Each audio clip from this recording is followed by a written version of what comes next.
அனைவருக்கும் வணக்கம். மதுரை மாவட்டம் முடக்கத்தான் அம்பேத்கர் காலனி பகுதியை சேர்ந்தவர் தான் 39 வயதுடைய கோபிராஜ்.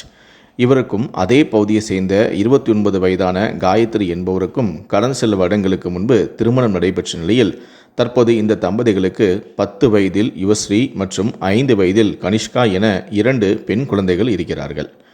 கோபிராஜ் மதுரை மாட்டுத்தாவணி பேருந்து நிலையம் அருகில் உள்ள ஒரு தனியார் மருத்துவமனையில் எலக்ட்ரிஷியனாக வேலை செய்து வருகிறார். எனவே மாட்டுத்தாவணி பகுதியிலேயே தனியாக வீடு எடுத்து குடும்பத்துடன் அவர் வசித்து வந்திருக்கிறார். மனைவியான காயத்ரி நடவடிக்கையில் கோபிராஜுக்கு சந்தேகமும் ஏற்பட்டது. இதனால் கணவன் மனைவிக்கு இடையே அடிக்கடி தகராறும் ஏற்பட்டு வந்துள்ளது. இதனால் கருத்து வேறுபாடும் ஏற்பட்டுள்ளது. இதன் காரணமாக வாக்குவாதமும் ஏற்பட்டுள்ளது. 2 வாரங்களுக்கு முன்பு வழக்கம் போல இருவருக்கும் இடையே வாக்குவாதம் ஏற்பட்டது.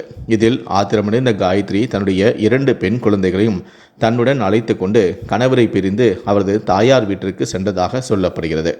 பின்னர் காயத்ரியை சமாதானப்படுத்திய அவரது பெற்றோர்களும் மற்றும் உறவினர்களும் கோபிராஜுடன் சேர்ந்து அனுப்பி வைத்துள்ளனர்.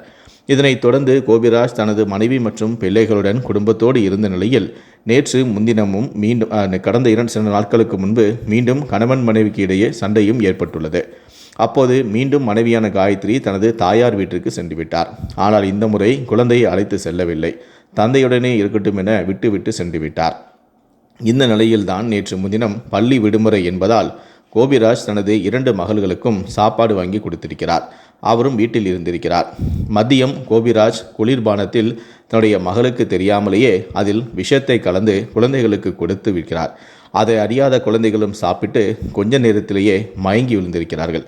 அதன் பிறகு தன்னுடைய குழந்தைகள் இறந்துவிட்டதா என்பதை அறியாமல் குழந்தைகளை கழுத்தை வயிறை வைத்து நெரித்துவிட்டு குழந்தைகள் உயிரிழந்ததை உறுதி செய்தவுடன் அவரும் அருகிலிருந்த ஒரு கம்பியில் தூக்கு மாட்டி தற்கொலையும் செய்து கொண்டிருக்கிறார். கோபிராஜ் பணிக்கு செல்லாத நிலையில் நீண்ட நேரமாகியும் வீடு திருப்பப்படாமல் இருந்த நிலையில்தான் அக்கம் பக்கத்தினர் ஜன்னல் வழியாக பார்த்தபோது தந்தை மற்றும் 2 பிள்ளைகள் என மூவருமே உயிரிழந்த நிலையில் சடலமாக கிடக்கதை பார்த்து அதிர்ச்சி அடைந்தனர்.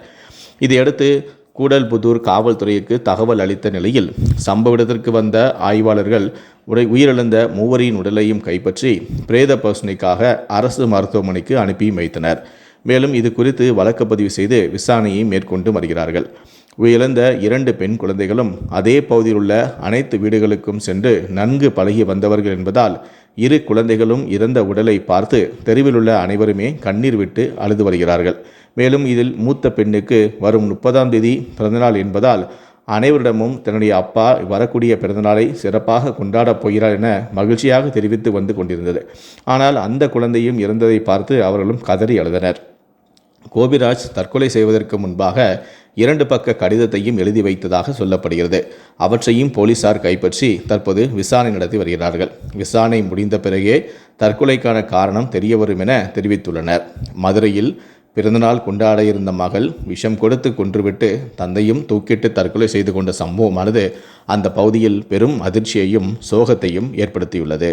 மேலும் இது போன்ற செய்திகளை அப்டேட்டாக உடனுக்குடனே தெரிஞ்சுக்கணும்னு நினச்சிங்கன்னா மறக்காமல் இந்த சேனலை சப்ஸ்கிரைப் பண்ணுங்கள். நன்றி, வணக்கம்.